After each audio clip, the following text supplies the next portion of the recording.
Hi guys, this is Dr. Ikedilo coming to you at the end of my day to talk about something that someone asked me.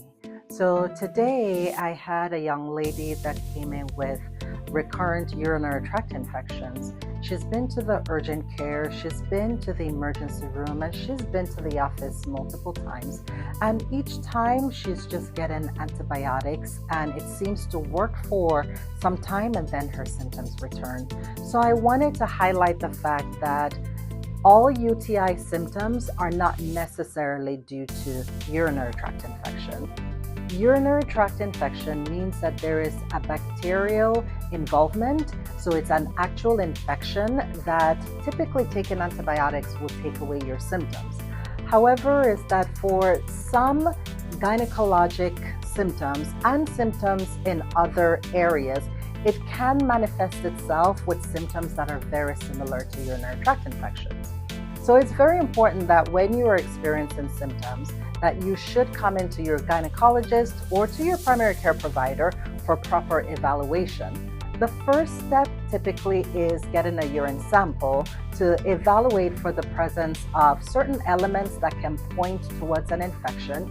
However, is what actually tells us that someone has a urinary tract infection is acquiring a urine culture, and that typically takes a couple days to return.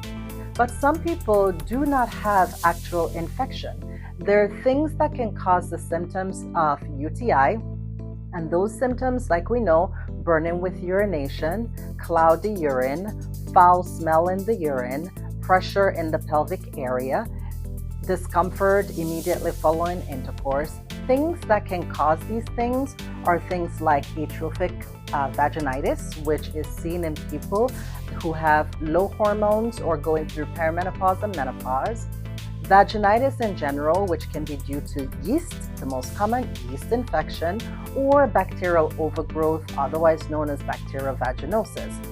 Symptoms of pressure or frequent urination can come from a heavy uterus or a uterus that has prolapsed, therefore blocking the bladder from fully emptying. So things like pelvic organ prolapse, things like uterine fibroids that causes the uterus to be larger, adenomyosis that causes the uterus to be larger, can give the symptoms similar to things that you may experience with a UTI. So I hope this was helpful for you, just answering the questions regarding recurrent UTIs, and that sometimes it is not actually caused by a urinary tract infection, but other gynecologic issues.